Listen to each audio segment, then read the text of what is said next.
Welcome to the show, and today I get to be with my friends. I'm here with Tim Bradbury, who is the president and GM of Publishing Alliances at 5x5, and I'm here with my friend AnnMarie Wills, who is the CEO and co-founder of Leverage Labs. Big lineup today. Welcome to the show. Thank Great to be you. here. Yeah, it's good to see you both. So I'm going to let AnnMarie, I'm going to let you go first, and can you just tell a little bit about yourself, your mission, and your passion? Yeah, so I am the CEO and co-founder of Leverage Lab, but I've spent my entire career in media and publishing, mostly on the B2B side. And my reason for existing, I guess, has been really revolved around monetizing data. Like, I spent most of my career looking at the valuable data that media enterprises have and being absolutely unable to really fully monetize it because managing data is hard. It used to be extremely expensive. There were just so many impediments and blocks to being able to see what I could see. When I look at data, I see dollar signs, not zero and ones. But that really started to change in around 2015. Technology changed. Our ability to manage data just improved dramatically. And so I really started Leverage Lab because I wanted to be on the outside of the industry, helping publishers to really unlock the value of their data, to create better relationships with their users, audiences, but mostly to make more money on the marketing and advertising services side by unleashing all of the behavioral insight that lives in that data. So Leverage Lab now works with about 24 B2B publishers. We have about 60 million profiles that we manage on behalf of our publishers. Oops, sorry, my phone started ringing. So we have about 60 million profiles that we publish or that we manage for our publishers. We cover more than 30 different industry categories and vertical industries. And we have created about $65 million in revenue on behalf of our publishers since we started the company. So the dollar signs really are there in the data, and you've been saying this for such a long time, right? Like, welcome to the first party data revolution. That's one of your taglines that you say. Yep, that is true. Yep. All right, thank you, AnnMarie. Yeah. All right, Tim, mission and passion. Mission and passion, I'll go in reverse order. The passion is really how data can help people and grow their business, right? My mission started back in, I'll admit it, back in 1984 in terms of automating publication, newspapers and magazine libraries, and then showing them how they and outside businesses use data for problems, for solutions. And so it's really about, helping bring, preaching from the pulpit, if you will, for in the publisher and media space, how you should be looking at using data. And then most recently with 5x5, because our client base is really large media organizations, because we have, whether we get into it, a lot of data. Side note to the passion is really, how can you help small to mid-sized publishers really take advantage of the data that's there? Because the large publishers are doing that. It's like, how do you move this downstream where people who really need it and haven't had the ability to use it through tools, technology, training, resources, and that's part of why AnnMarie and I connected. All right, awesome. So we've got two heavy hitters in the space who understand media, understand data, understand revenue very well, which when I heard you were working together, that was why I was like, I got to get you both here, because I want to leverage that brain power together to see what we see there. Now, for context for your company, so Tim, your company is basically a database, a massive database of hundreds of millions of records, both personal and business information, contact information. Behavior. Yeah, not that size matters, but it's probably think of it over 400 million rows, multiple terabytes of data, 50 billion signals coming in every day. So if you think about, we are really good at signal processing, the collection of those signals, and how those signals then start to form data assets that can be used, whether it's keeping information fresh, understanding, oh, Tim Bradbury's no longer at company XYZ, a number of those things, right? And as it relates to the freshness, the accuracy, and the comprehensiveness of the data itself. Yes, yes. And one of the ways you've been working with small to mid-sized publishers is, hey, give us your subscriber database, or let us pair with your subscriber database. You know 5 columns of information about this person. Well, we know another 20 columns of information about this person. It's more enrichment. Is that accurate? A couple of different ways. Enrichment is kind of the blocking and tackling, and then one of the challenges that most publishers have is, how do I identify who are all these digital users coming to my site, right? And it's kind of the identification, resolution of those users to a full profile, so on and so forth. All right, so we got a sense for you and what your company does with that massive data asset, and then Leverage Lab, right? AnnMarie, I know you work with CDP, right? Like you have a great, I would say a bar none understanding of the technologies around understanding audience converting, unknown to known, known to engage. There's a whole path there, right? So tell me a little bit more about your company and where it sits. Yeah, for sure. So yeah, back in the day when I kind of mentioned that things started to change, it was when these customer data platform technologies started to emerge, and that was around like 2015-ish. So we were really early adopters of that. But over time, we've created a customer data platform essentially in a composable way that lives in Google Cloud. What we learned was, in the early days, these CDPs had integrations with different technology pieces. Every company we worked with had a robust stack of technology where customer data insights lived, and they were siloed. But what we learned was we could basically build that resolved set of data within a Google Cloud environment. We use a tag that sits on people's websites, the publishers' websites, that helps us connect that offline data with the online data and create that really robust profile. I like to characterize it like it's a baseball card. If you know a baseball card, you've got the who on the front, but all the what is the behavioral insight that's high value. So that's what we're constructing. Yeah, exactly. So that's what we're constructing at the publisher level across their entire ecosystem, are those robust baseball cards of insights and behavior. Yeah, so you're the technology, right? You're the technology layer and the strategy layer that enables people to, right? Because it's not just technology with you, it's also, I know you're very strategic. This is how to turn those zeros and ones into dollar signs, right? Like that's what you said earlier.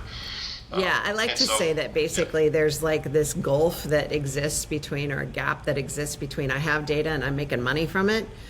It's just for publishers, that gap is like the Grand Canyon. There's so many things that have to occur. You have to get the data together. You have to infuse and enrich it. That's where our partnership with 5x5 becomes so valuable, because I can enrich and expand what I know about that customer. The identity resolution piece of, like Tim was saying, like helping a publisher de-anonymize the traffic or resolve the traffic to known, details, like super high value. It builds your audience. It gives you more prospects to work with. It gives you more insight. So there's the enrichment of the data. There's the strategic path toward how are we going to monetize this data. We have a whole suite of advertising and marketing services solutions that we deliver on behalf of our customers. So we're actually doing the production and the activation, so that mostly we want our publishers to focus on selling. Go sell these solutions. We'll take care of everything else. So good. And it's so clear. So that's very clear, as far as the mission. And I love your idea of the baseball card, right? Like the person's, on the front, and then on the back, all the information and stats, whatever, about that person. And then leveraging that insight to create revenue. That's your specialty. So, so match made in heaven. How did the two of you meet? And I'll pass it to I know the yes, story. Tim. Let's see if AnnMarie actually remembers. Oh, you know what, Tim? Please, I would like to hear it through your words. No, so we're both fortunate to know a lot of great people in the industry, and so I was talking with Jonathan Ray over at Access Intelligence, candidly, and for what we do as a business, I've known him, met at conferences, and he made the comment. He said, "Have you talked with AnnMarie at Leverage Labs?" And I said, "No, I have not. I don't know AnnMarie." So and we finished our conversation, and I just reached out directly to her and said, "Hey, let's have a conversation." And then, like what you just had, the experience you just had with AnnMarie in terms of how clear it was, I think it was very clear once she and I got on the phone and got past the exchange of pleasantries, to understood were these large data pipes, and large media organizations can handle that kind of volume coming in, but we can also deliver this large data sets to AnnMarie for her to then go through a refinement process to productize it for people to take larger or chunks of that to then utilize across their enterprise. And so that's how we started. Yeah. Yeah. Yeah. And I was going to say, Jay Ray is a customer of ours. So he works for Access Intelligence. He's leads the digital sort of product team and partnerships. So we've been working with them for years, basically helping them get their data organized and then monetizing it through these really, robust campaign programs. So yeah, when we got together, and we've been in the same industry a long time, Tim and I, and we know a lot of the same players and a lot of the different solutions out there. And so when I understood what was under the hood, so to speak, it was clear to me that this was a partnership that would absolutely, enable us to better monetize customer data, audience data for our publisher partners. It would offer new opportunities for us to expand what we're doing with our publisher partners. Yeah, it was perfect. Well, and I'm going to say that that's a significant endorsement, right? Because I would put you, AnnMarie, in the top 3 people that I listen to and have experienced, let's say, the rooted wisdom that you have when it comes to when this little tiny thing, right? Which is a big thing, but this little, niche-y world of media, data, and revenue, you're one of my top 3 geniuses in that. And so, thank you. It's true though. I mean, but and you're also humble, so that's good too. But the fact that you looked under the hood and were like, oh, okay, I want to use this, that's a big signal that there's something explosive going on here. Now, how long have you known each other? So how long ago did you finally connect? Has it been more than a year? Close to a year? I think it was September, October of last year. Okay. Okay. So not even a year. Okay. So relatively recent, which blows my mind because Tim is also such a well-known person but your lanes just never crossed until recently. So that's cool. So now it's the story. So what are you doing together? And what can small to mid-sized publishers learn about their future from what you are doing together? How does it work? So who wants to take the lead on that? Let AnnMarie go because she's really the one serving up the solutions. Yeah. Well, there's a few different ways that we've productized with 5x5.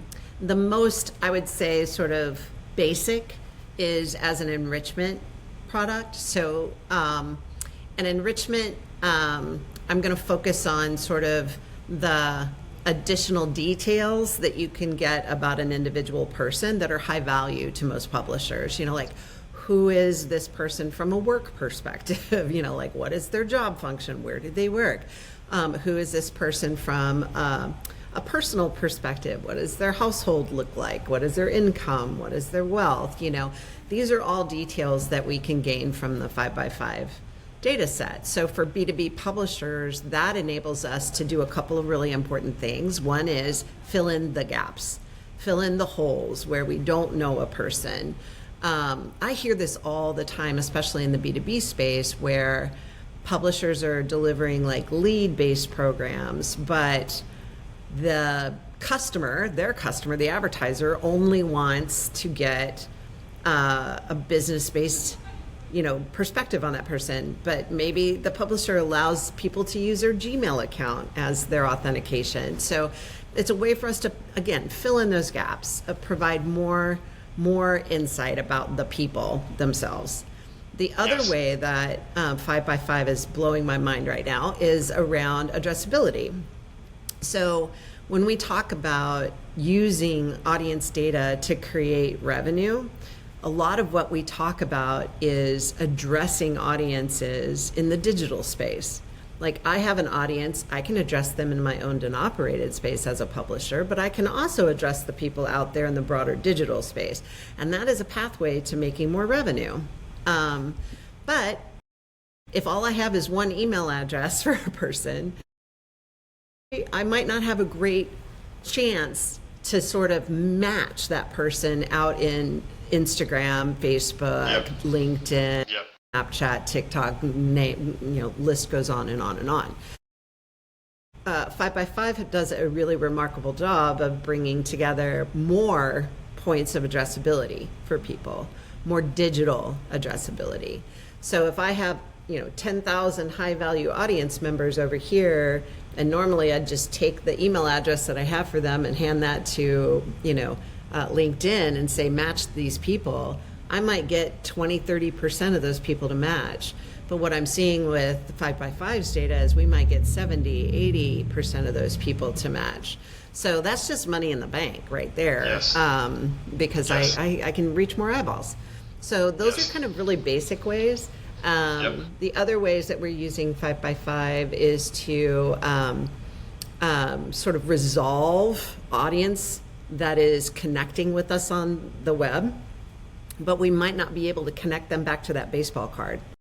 So I might know a lot about some people through all of the offline data that I have, but if I can't connect them, and resolve them when they're on the website, I miss that whole view. So that's another place where we're finding a lot of opportunity. It also is a way to sort of build prospect pools of people that are, a lot of people use things that are very blunt instruments like site retargeting. If 60% of the people on your website bounce, do you really want to go back and reach all of those people? You want to be more selective, let's really just focus on the people that matter to us. And that's the kind of insight that you can get with the identity resolution that 5x5 is doing. So we're actually creating new audience targets, new people to, sell into subscriptions or into other products. So those are the key ways right now. We have some really big plans around, getting more of the intention data that 5x5 has to buffer a lot of different things, but mostly to provide more insight from outside of the, if you think about the publisher's ecosystem, getting signals from outside of that, really high value, and bring those signals in. So yeah, we've got a lot of stuff on the roadmap. More ideas than we have hands to create stuff with. Well, you look like a kid at a candy store, is what you look like. I know, I can't even, it's too much. It's too much fun. You know what to do with this, right?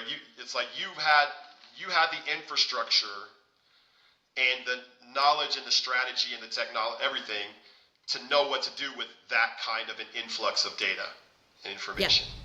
Yeah, for sure. And I think, over the years, we've run into other potential vendors to work with or partners to work with. But, what we found in 5x5 is not just a stellar data set with a lot of opportunity, but we've found like real partnership. Like Tim and I, we partner, like we are working together to maximize the opportunity. So that's just worth its weight in gold right there. Good. So what have you noticed about Leverage Lab and AnnMarie, like in your time working with her?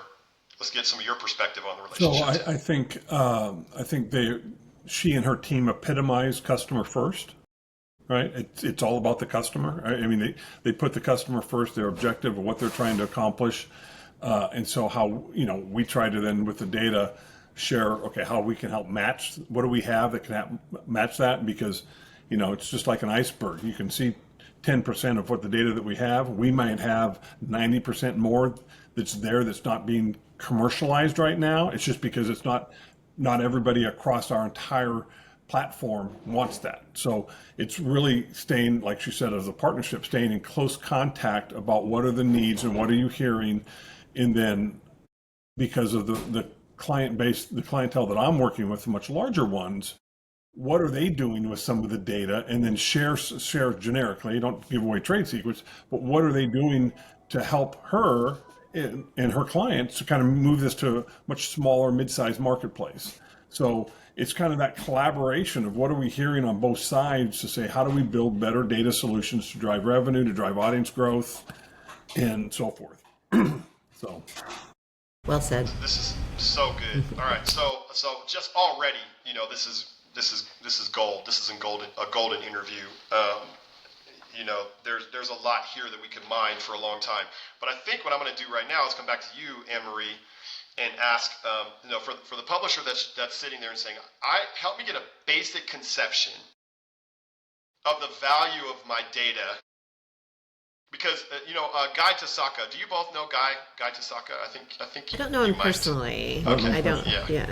Oh, you both need to know Guy. He belongs in this room with us right now. He's another one of my resident geniuses. But he talks about how the data for the media organization is like crude oil, right? And what do you do with crude oil? You can't do a lot with crude oil, right? Like it's not going to run your cars. And so there's a refinement process that needs to happen in order for it to then become marketable, monetizable, and all that. Can you talk a little bit, AnnMarie, about I've got this asset. I don't know what to do with it. This technology and this conversation might even be making me feel a little bit behind the times, right? Because it's like, okay, I know I need to innovate. I've got 1,000 different things I'm trying to do. So can you, just as cleanly as possible and simply as possible, break down what that path from data to revenue tends to look like? Yeah. I can definitely break it down along the lines of what we do with our partners. And just to be clear, our partners, we have very small publishers and we have very large publishers. The through line for all of them, the commonality across all of them, is that their audiences are high value and their advertisers are asking for more. Their advertisers are saying, it's not enough to just get a report that says you delivered X number of impressions and did it in this time frame and this was the click-through rate. Like, advertisers are looking for more of the who. They want to know the who of who did what, right? So if you're hearing that and you're feeling that, then we have a pathway, which is essentially we are going to organize your data from all of the different places where it exists now. Maybe an email platform, maybe you've got an event platform, maybe you've got a registration tool, maybe you've got this, that, the other thing. You've got all those places where that customer data lives. We're going to break it out of its little jail cell and we're going to pull it into our data warehouse environment. It's very lightweight, very cost effective. It's an organization tool. It helps us organize the data. And then we're going to put a tag on your site that's going to help us get the user married back, build the baseball card, capture all of the stats, right? Then what we're doing is we're being very, very thoughtful about what matters in all of that data. What matters is the who, what, and when. The who is this person in terms of their customer journey? Did they just land here for the first time? Or are they somebody who's very active, subscribes to all the things, goes to the events, opens the emails? Like, that's a thing that we establish with our partners so that you understand across your audience who's of different value to you. We think that's important. We also think it's important for you to understand what they're interested in, what topics of content, what products, what, solutions, services, whatever your business, whatever's, resident in your business. For most publishers, it's content. What topics of content is resonating for them? And we can take that from your topic tagging, if you do that. If you don't do that, we can add the topics to that content for you using generative AI. So now you're building that baseball card that says, here's Johnny, he's the CEO of Data Joe, he's here's all the things about him, but here's all of the topics of content that are resonating for him right now based on his behavior. So now for us, that becomes the juice that creates this whole new spectrum of audience segments that you can merchandise across any channel. So instead of, most publishers are stuck in the world of contextual targeting, like you're interested in commercial real estate content, well, I'm going to put you in the commercial real estate channel, and by virtue, you get people who are interested in commercial real estate. But I can create an audience segment of people who are interested in multifamily commercial real estate in the Northeast, because I'm picking that up from the content, and then I'm using AI to score people against that content topic. So now I can build an audience segment that's way more precision to it, unlimited supply of audience segments almost, and then we're connecting it to channels where you can have unlimited inventory available to you. So that's our pathway to revenue production, is just using your audience more robustly across lots of different channels and with insights that you're gaining from your behavior. Right. And so now we're talking about, like, yes, the person is asking to be sold X, Y, Z, right? Like the person obviously has demonstrated through a combination of factors that they're a wonderful prospect for a particular good or service. And it's good for them because they're not getting a bunch of noise. They're getting something that's more relevant to their experience and what they might actually need. It's better for the advertiser because it's going to have a much higher conversion rate in that kind of scenario. Like, I think those are, simplifying it for myself, like, I think that's where the win happens. Yeah. You're nailing it. I mean, you start with that high value audience segment that's already kind of tuned up for what it is you want to sell them. It's kind of, we use the phrase zero waste of ad spend, because I'm not spending money to kind of self-select people. Like, I'm already focused there. That's so good. It's so the categorization of content, man, that makes me think of my buddy Joel Hughes. Who's doing... I just got off the phone with him. You did? Yeah, I was just talking to him this morning. Yeah, he's a beast, man. He's really taken that content, what would you call it, tagging or... Content, yeah, I would call it tagging, classification, yeah. Yeah, take it to the next level. Shout out, Joel. We love, I think we all love you. I don't know if Tim loves you. Tim probably loves you. If Tim knew you, he would love you. Tim would love him, yeah. No question. Yeah. Man, very cool, very, very, very powerful, man. And I think it makes a lot of sense. Tim, you're the blocking and tackling. I've heard you use that terminology before. You're really, one of your superpowers from when I interviewed you before is taking complex things and making them simple, and then helping people convert that simplicity into the right next step, into action. What advice do you have for publishers that are not necessarily very far down this road? They know they need to be. What are some next right steps for them from where they are now? I think next right steps, and this is not self-serving, but they should get on the phone with AnnMarie. But I think for most publishers, some have an idea of what to do. Some think they have an idea, but it's really start talking to others about what others are doing and where to start. Because you can, in the data world, data marketing and media, you can boil the ocean really quickly and never get anything accomplished. And so for a lot of, I can sit down and talk with, I won't name him by example, but a publisher of a large media organization. And his response was, "Oh my God, we're going to be weaponizing our data for our readers and for our advertisers."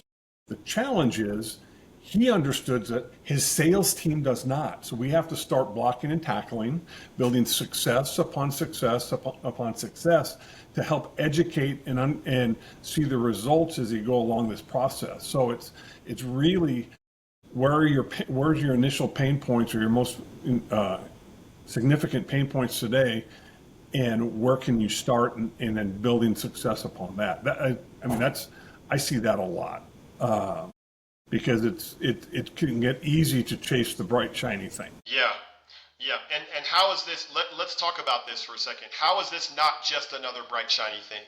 And now maybe I'll put it back to you, AnnMarie, on that one. Like, how is this not just another, thanks, you're telling me about another technology, another thing I need to know about that sounds like I need a PhD to understand, right? Like how is this not that? Yeah. So, I mean, it's really in what Tim was just talking about. It's like we've already built the engine, and it includes all of those strategic moments like sales enablement. Sales enablement's a big component of how we work with a publisher. Like getting a salesperson into a successful engagement around something new is like the linchpin. Once you get that, it unlocks everybody else. Everybody else is like, I want that money too. How am I going to get that? I got to learn this new stuff. So it's all about getting, it's so much about the strategy. It's not even about the technology. Like if I could literally just sell the services of what we do to drive performance without ever talking about the technology, that would be great. But it is a piece of technology that most people don't have, so you have to talk about it. But truly, it's more about the been there, done that. Have a roadmap, have a playbook for you. All you really need to do is want it, and support it as a publisher. We're not asking you to change, how you go to market and what you do. We're just asking you to evolve it. This is great. So what are you excited about in the future? And I'll let you, as we kind of start to come to a close for this interview. Like I'll start with you, Tim.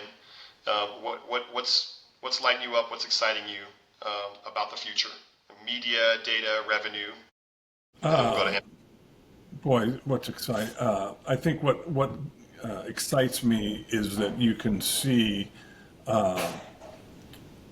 more and more success cases on people building their business, candidly, right? And doing it very prescriptive, starting, tip of the spear. I mean, so many publishers, our clients, know less than 10% of who's the audience coming to their digital assets. And when you can then take that up to a significant double-digit number, that's the beginning. That then, as AnnMarie mentioned earlier, that flows into driving more advertising revenue. That flows into how do I use this newly found baseball card of X number of people to drive circulation, or for newsletter sign up, or for events. That kind of just starts to drive that. And when people start to see that and see the success, they want more. And the good thing about AnnMarie Leverage Labs 5x5 is the models. We try to set the models up so you can start to get engaged and then use it across your enterprise, right? So it's not like, oh, this can only be done for events. Oh, this can only be done for XYZ. How do you build your business around, knowing your customer, being able to deliver the value to your stakeholders, your advertisers, so forth. So I see that getting better, and it's getting harder. It's getting harder because of what's happening with the decline of traffic from AI and from Google and the walled gardens. So it's even more important for publishers to start doing something around data and building out who their customers are, because it's only going to get harder to monetize. So awesome, Tim. Thank you for that. And AnnMarie, what you excited about? Yeah, I would echo everything that Tim just said. I think what I'm excited by, right, this is probably just really in the last 6 months. We kind of felt a little bit alone, a little bit ahead of the pack, going, you need to get on your first party data stick, like this gotta go, you gotta go. And then the advent of the third-party cookie, the third-party cookie is going to go away, and that's the reason why you need first-party data. Well, then what happened? Google retracted that, although it was really already done. But now we have the next thing, which is AI interruption in, delivery of audiences. So I don't know. I think people have finally, something's finally switched, and people are really, really thinking about what they're doing to protect and hedge what they know about their audiences, really making the investment as opposed to relying on somebody else's perspective about their audience. So I'm excited for the future. I can tell you I'm having more conversations today than I was a year and a half ago.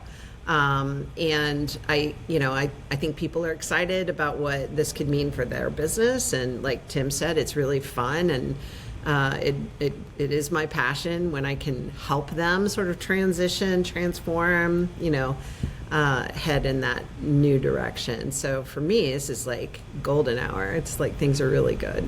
You were so prepared for this moment.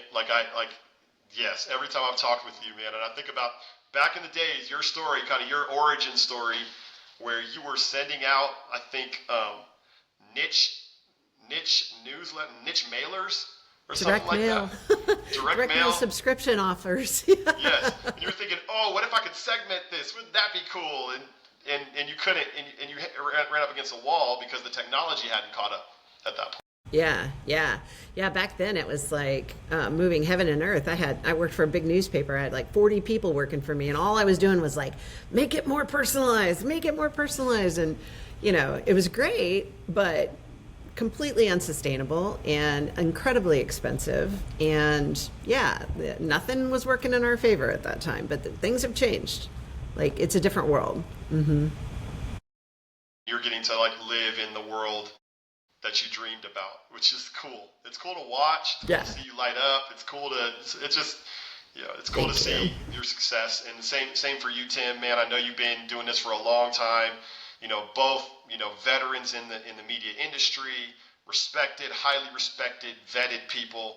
And so thank you for spending time with me today and for telling the story. I can't wait to get the story out to people. And for everybody that joined us up to this point, thank you for joining us, and we'll see you next time. So take it easy. Thanks, Johnny. Thank you so much. See you, Jim.